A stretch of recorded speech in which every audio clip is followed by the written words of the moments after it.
Yakuza 3 is a real weird game. The second sequel, and fourth game in the timeline if you're playing the beta timeline, being suddenly about our hero raising orphans, is a bold new world for the series. The amount of time dedicated to just walking around helping out the kids is truly delightful, and one of the most unique experiences in gaming. All around, Yakuza 3 is actually one of my favorite games in the series, except for one thing.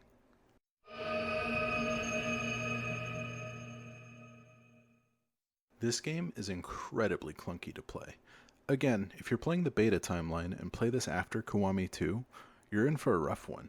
It's not really the shift in gameplay. This game really actually follows the actual Yakuza 2 after all. It's just that there was some kind of shift in philosophy over at RGG Studio or something. Kiryu does almost no damage and cannot seem to break a guard to save his own life, let alone the orphans. Huh? There are even some characters that seem to be able to block your attacks from behind, making the entire game not fun. I've heard people say that you're supposed to play this game defensively, but to me that just means unlocking the Tiger Drop as soon as possible. The game spouts the same minigames you've come to expect from the series, the batting cages, mahjong, ultimate gambling addict. The hostess minigame is atrocious. I played the PS3 version the first time that had this cutout, and boy howdy, I wish it had stayed there. It's actually shocking to me that after making this entire minigame optional in this one, they actually force you to do it a bunch of times in Yakuza 4.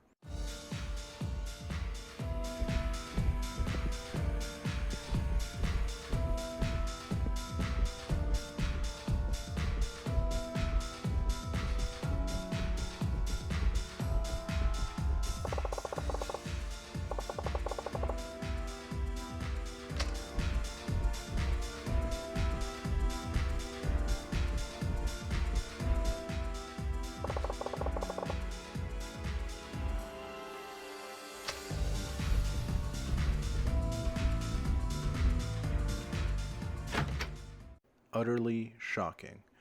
But that's all there really is to say about this one. You punch and kick like the rest of the games. You have the option to use weapons, heat actions. Speaking of the weapons, this is our first official meeting with Kamiya and his weapon works. A delightful man. Speaking of delightful,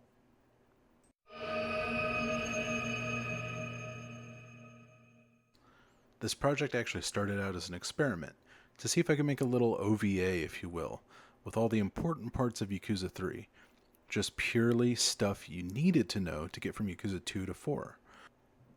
I realized there were really only two aspects of the plot you need, and we'll get to that later. Then I realized I would have to cut RIKIYA. ちょっと待て。はい？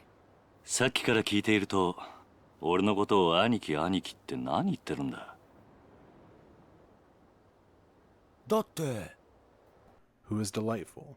Inarguably. I won't hear a word against it. He's so earnest with his vision to see his ideals through to the end. All the characters in this game are quite good, actually. But RIKIYA. Incredible. Unbelievable. RIKIYA.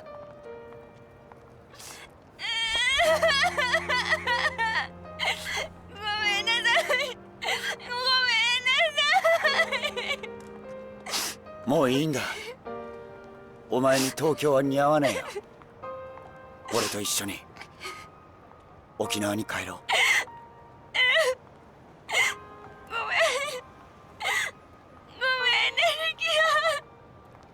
夏美、お前の心配事は俺が何とかしてやる。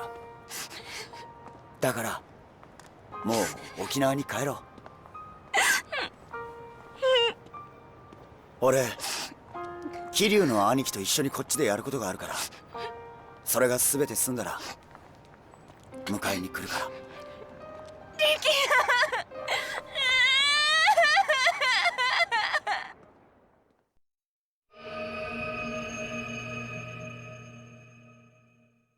Like I alluded to earlier, this game is weird because you have Kiryu actually seem to kind of settle down, getting to turn his life around and get out of the game and start his orphanage to give back the way he was given to as an orphan himself. We spend a significant amount of time in the early game just taking care of the orphans and helping them with their problems. The orphans themselves are all pretty well written too, each having their own little character arc. I was going to make a joke where I said, except for this one, when I remembered, oh yeah, he did have one too. These quiet moments are the parts that make Yakuza 3 worth experiencing, in my opinion. And when the crime drama starts to kick in, you start to wish you were back in Okinawa, schmoozing with the school board guy. ただいま。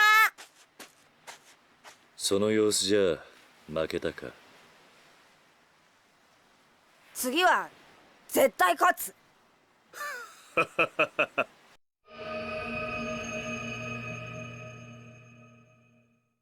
We've got to do some crime drama.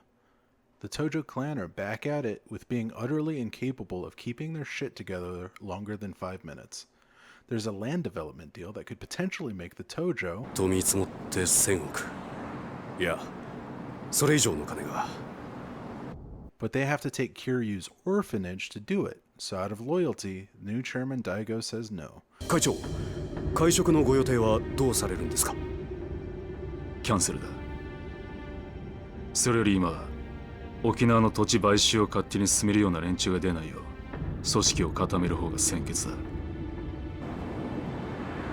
This gets him the bullet, and the 4 Tojo clan officers all want to take the chairman's spot in the power vacuum. I say 4 because we see the patriarch meeting and there are only like 4 guys left. Hamazaki, Mine, Kanda, and Majima. Our guy. しゃあない。真島五郎。一応やってるやないか。はあ、めんどくさ。せやけど、桐生ちゃんとの約束やし、しゃあないな。All argue about who should take the spot.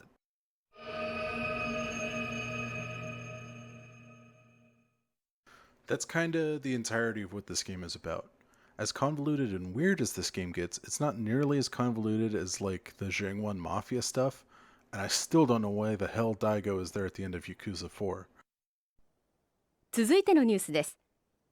So there's a land deal that's going on where the Japanese government wants to build a US military base and or a resort in Okinawa. お前はあのリゾート開発が止まればいいと思っている。ああ、そうだ。俺もあのリゾート開発が止まればいいと思っている。なんだと？ Or maybe they actually don't. They want to build this right on Kiryu's orphanage, but Kiryu's alliances with the guy who owns the land and the Tojo is holding it back. So then the CIA, government officials, secret twin brother, and all kinds of nonsense like that. Hey man, it's a Yakuza game. One of the guys in the Tojo power struggle is Hamazaki, who makes a big power play of teaming with Kiryu's nemesis Lao Kalong to win everything over. But that utterly fails so hard the other characters speculate that he's probably been fucking killed. There's a 45-minute cutscene where a guy tells you that the whole plot is, but the thing that's important is Mine wants to be chairman, but he also loves the chairman, so he doesn't want to overtake or hurt him. There's a secret group within the CIA, or they're mercenaries or something, called Black Monday. I guess I really don't know what this game is about still.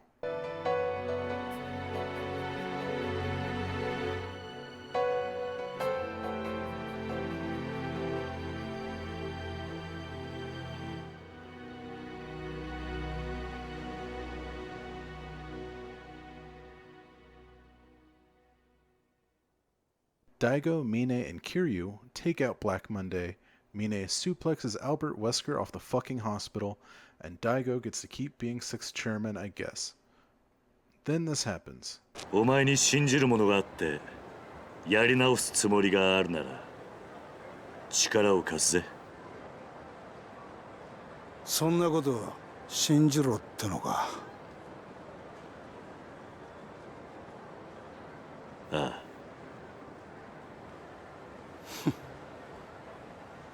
そうか。なら試させてもらおうか。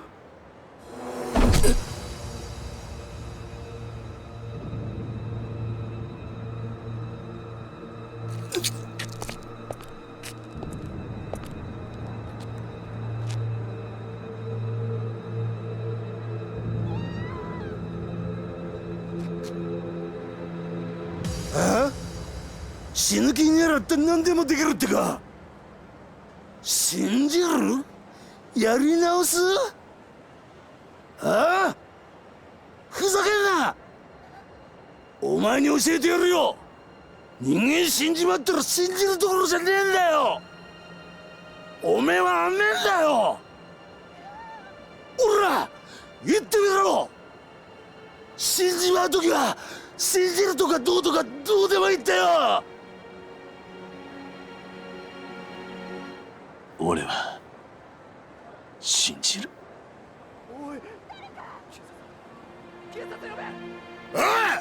めえ何してんだ。こいつこの野郎、おとなしくしろ。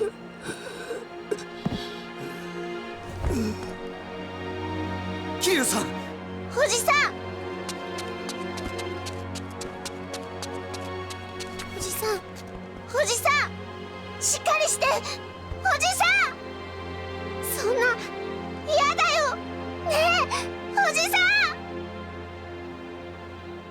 俺は峰に教わったんだ。信じる心ってのは人間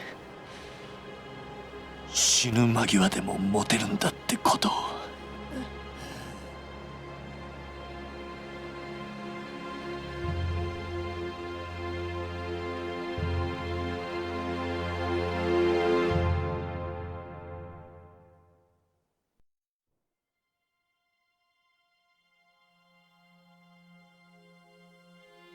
But Kiryu is okay. The thing that's funny is the only two important things that happen in this game are Kiryu runs the orphanage and then Hamazaki stabs him. If you know these two things, you can jump straight from 2 to 4. Skip the weird gameplay, the bit damage, and the unbreakable guard. But it's kinda a shame.